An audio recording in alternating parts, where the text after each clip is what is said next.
Ya ashiqal Mustafa abshir binailil muna.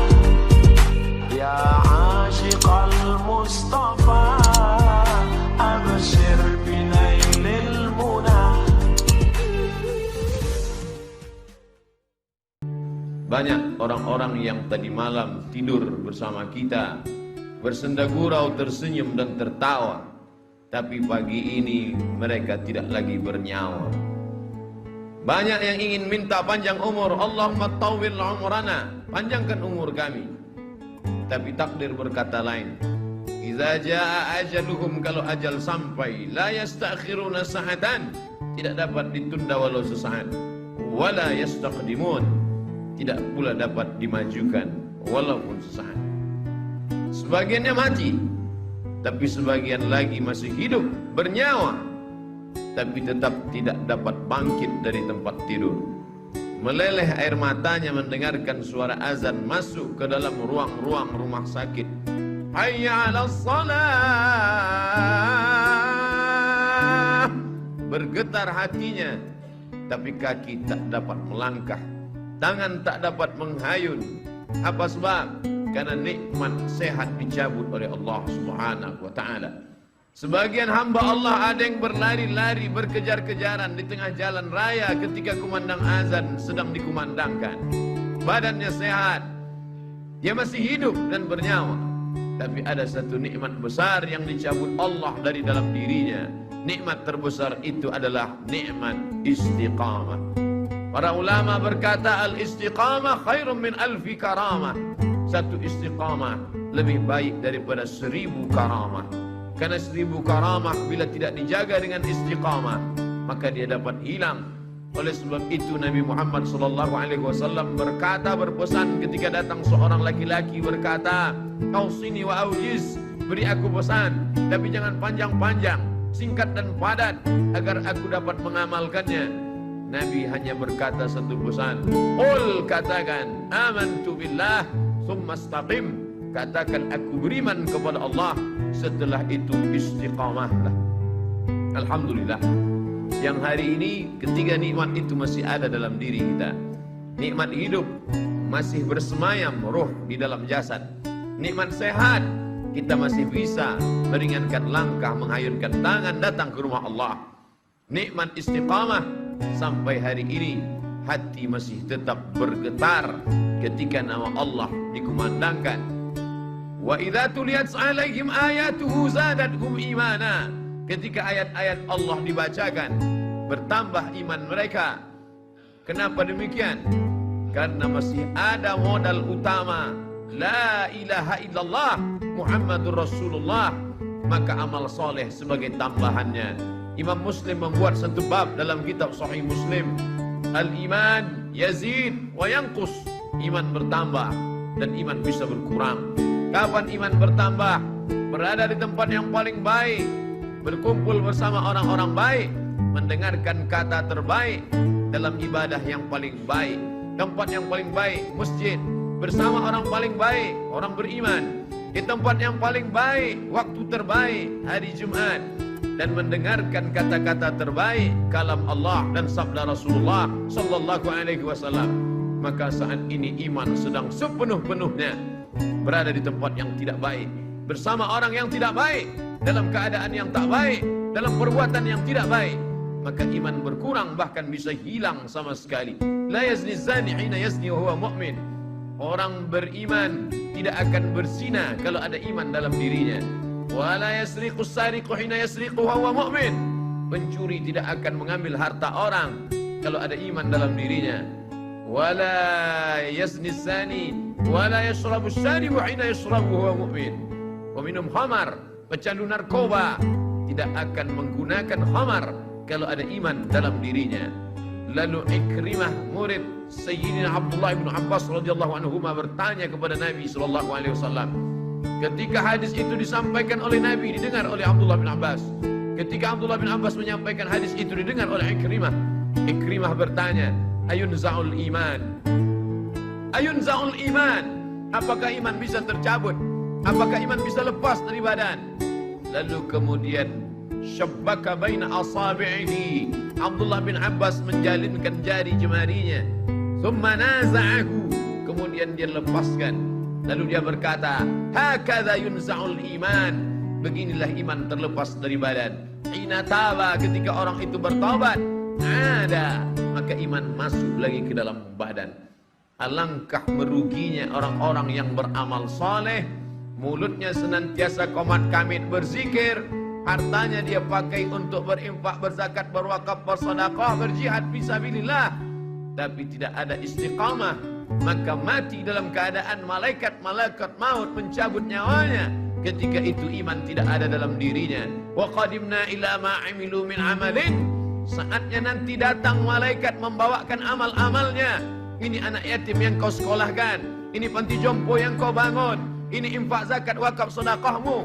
Faja'alnahu haba'an mansura, tapi kami jadikan amalnya itu seperti debu yang ditiup angin, tak bermakna di hadapan Allah. Mengapa? Karena tidak ada iman. Itulah yang membedakan orang beramal soleh dengan tidak beramal soleh. Illalladzina amanu, kecuali orang yang beriman, wa amilus salihati, dan beramal soleh. Berapa banyak mereka membangun tempat-tempat sosial, panti-panti menampung orang miskin susah melarat, tapi tak bernilai hampa di hadapan Allah. Balasannya langsung di dunia, di akhirat mereka hanya tinggal menerima azabnya saja.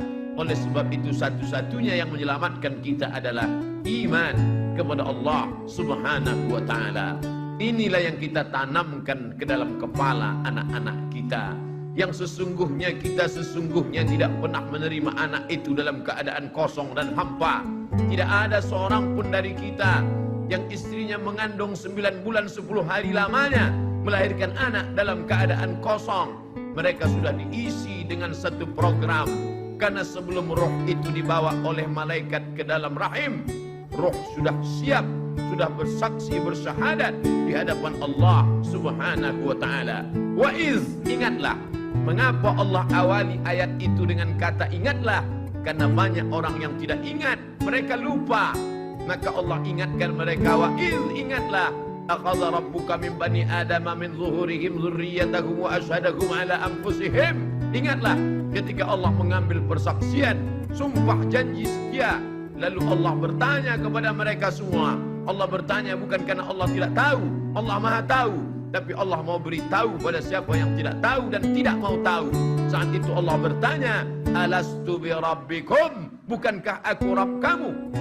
Semua roh waktu itu menjawab, bala syahidna, ya kami bersaksi engkaulah Rabb kami ya Allah. Antaqulu yaumal qiyamah, tapi nanti pada hari akhir kalian menjawab dan berkata, inna kunna an hadza ghafilin, kami tidak ingat, kami lupa, kami lalai. Ketika sampai ke dunia kau sembah batu berhala, sampai ke dunia kau bersembah binatang, sampai ke dunia kau sembah binatang yang melata, tidak dapat memberikan bantuan pertolongan, tidak dapat menolak mudarat, tidak dapat mendatangkan manfaat. Itulah nasib orang-orang yang lupa.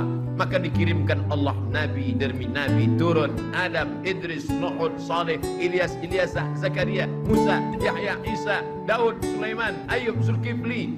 Maka mereka semua menjelaskan tentang satu konsep, la ilaha illallah, la ma'buda bihaqqin illallah.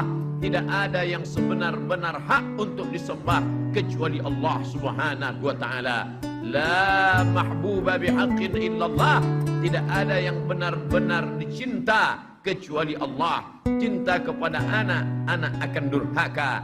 Cinta kepada pasangan hidup, mereka akan mati meninggalkan kita. Cinta kepada harta, harta akan binasa. Cinta kepada kuasa, kuasa akan sirna. Maka tumpahkanlah cintamu kepada Dia yang tak pernah berakhir dan maha sempurna. Siapa Dia? Allahu la ilaha illa huwa. Bagaimana Dia?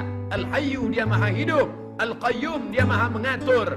Dia tidak hanya sekedar hidup, tapi Dia juga mengatur segala kehidupan. La tasqutu min waraqatin illa ya'lamuha. Tidak ada satu daun pun yang gugur melainkan dalam pengetahuannya yang sempurna. Apakah dia mengawasi aku? Apakah dia melihat aku? Apakah dia senantiasa memandang? La ta'khudhuhu sinatun wala naum. Dia tak pernah mengantuk, dia tidak pernah tidur. Kalau takut berbuat dosa karena atasan akan tertidur. Kalau takut berbuat salah karena orang tua akan mengantuk. Kalau takut berbuat zalim karena orang lain petugas keamanan, maka mereka pun akan meninggalkan kita. Tapi kita takut karena dia. La ta'khudhuhu sinatun wala naum. Berkuasakah dia? Sehebat apa kekuasaannya? Lahu ma fis samawati wa ma fil ard. Apa yang ada di langit, apa yang ada di bumi, semua milik dia. Tu'izzu man tasha, siapa yang mau kau angkat setinggi-tingginya. Wa tudhillu man tasha, siapa yang mau kau hinakan, kau rendahkan, kau jatuhkan serendah-rendahnya. Biyadikal khair, dalam genggaman kuasamu ada segala kebaikan ya Allah. Lalu kemudian siapa yang bisa memberikan pertolongan dan bantuan?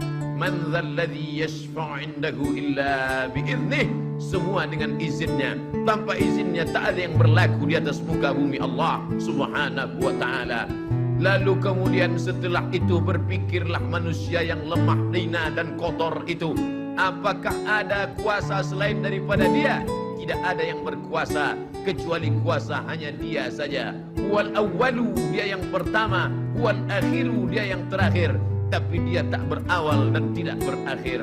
Semua yang berawal dan berakhir akan binasa. Mengapa dikatakan dia yang pertama? Sebelum ada alam semesta, dia sendirian sudah ada. Maka dia katakan huwal awwalu. Mengapa dikatakan huwal akhiru? Dia tidak pernah berakhir. Makna al-akhiru, ketika semua alam semesta binasa, bahkan malaikat mencabut nyawa itu pun juga akan mati, maka tinggallah dia sendirian. Huwal akhiru. Saat itu dia berkata, ainal jabbarun, mana orang-orang yang sombong? Ainal jabbarun, mana penguasa-penguasa yang angkuh? Hari ini tidak ada kekuasaan.